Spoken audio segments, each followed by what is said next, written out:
So এটা হচ্ছে তোমাদের বোর্ড পরীক্ষার একটা নমুনা উত্তরপত্র। তো আমি যেটা করেছি, আমি অনলাইন থেকে একটা পেজ সংগ্রহ করেছি, এটাই থাকে সচরাচর, অ্যান্ড একটা খাতা দিয়ে আর কি একটা জোগাড় করেছি আর কি। এই পৃষ্ঠাটা সচরাচর কি থাকে, একটা সেলাই করা থাকে এই জায়গাটা, ঠিক আছে? আমি স্ট্যাপল দিয়ে রেখেছি আপাতত।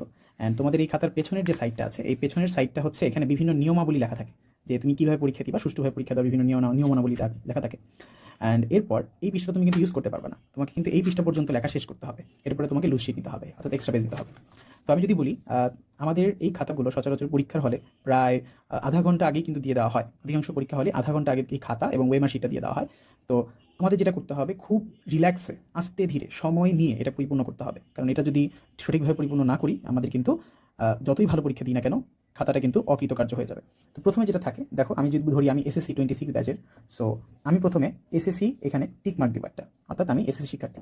এরপর আমি কত সালে পরীক্ষা দিচ্ছি, আমি 2026 সালে পরীক্ষা দিচ্ছি।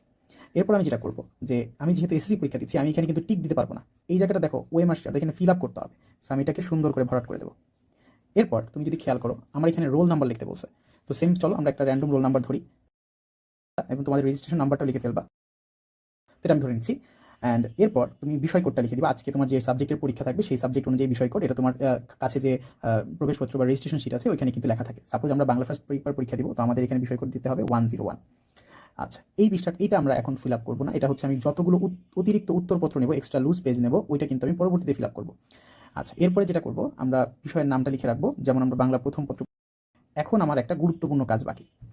এই লেখাগুলো কিন্তু খুবই মনোযোগ সহকারে, তোমার মুখস্থ থাকলে অনেক ভালো, অথবা দেখে দেখে